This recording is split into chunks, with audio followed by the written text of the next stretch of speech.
পেশেন্টকে প্রেসক্রাইব করা হয়, তো 15 to 20% হচ্ছে কারেক্ট আনসার।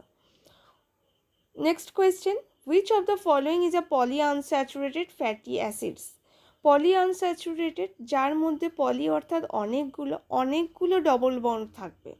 এখানে 4টে চয়েস আছে, দেখো। ওলেইক অ্যাসিড, ওলেইক অ্যাসিড হচ্ছে মনো আনস্যাচুরেটেড ফ্যাটি অ্যাসিড, অবশ্যই আনস্যাচুরেটেড, কিন্তু এর মধ্যে একটি ডবল বন্ড রয়েছে।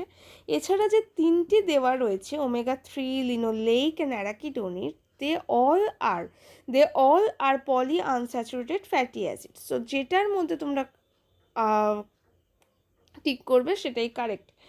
Vitamin B12 is rich in food. Vitamin B12 animal সোর্সেই পাওয়া যায়, এর রিচ সোর্স হচ্ছে কি লিভার, তো liver is a correct answer.